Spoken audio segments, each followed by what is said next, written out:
You just don't like people who use marijuana, and you want to see them punished. Not it. But the fact is that they're normal people just like you. They enjoy using marijuana for the same reasons people like having a drink after work, and they shouldn't be made criminals for it.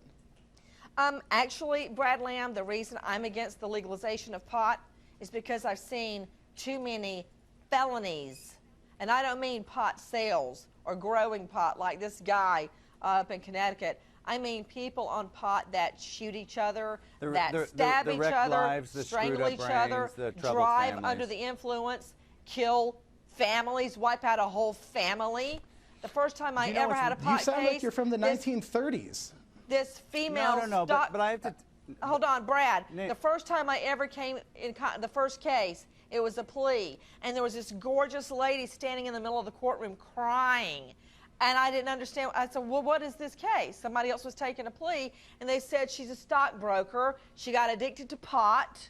She ended up losing her job, wrecked her car, couldn't make the house payments on her house. So her husband got custody of the children. So now she has no car, no house, no family, nothing. And the advocates for pot, to your point, sir, that's advocating pot, is they're so thin-skinned. On one hand, they're saying, hey, it's no big deal. It's not as addictive as alcohol or meth. It doesn't wreck as many lives.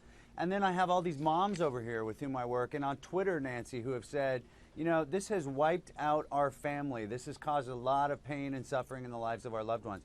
So the pot advocates have terribly thin skin, and I think there's really the pot profit motive that he's really advocating for more than anything. Brad, let me ask you a question. And pot does wreck a lot of lives. Sir, I work for a nonprofit organization. You're a treatment specialist who gets paid because people get referred to treatment when they get arrested for marijuana. I mean, this is absolutely ridiculous. There's no evidence that marijuana leads to violent, aggressive behavior. When they're addicted. Let me correct you, Mr. 9%, when they are according to the addicted. Institute of Medicine.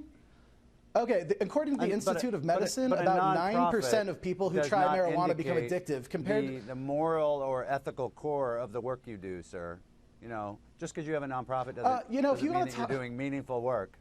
Anybody can have a nonprofit. Sir, give me a break. Come on. The fact is that a majority of Americans are on my side because your side cannot come up with a legitimate argument for why we should keep criminalizing adults for using a less harmful substance than alcohol. But if your argument is it's not as bad as meth or alcohol, that's a ridiculous Do you drink, sir? Do you consume alcohol? Do you consume alcohol? I've been clean and sober for 11 years. You don't. You never drink. You don't hang out with people who drink. You absolutely are sober. I do. Well, you are one of the 10% of Americans like that.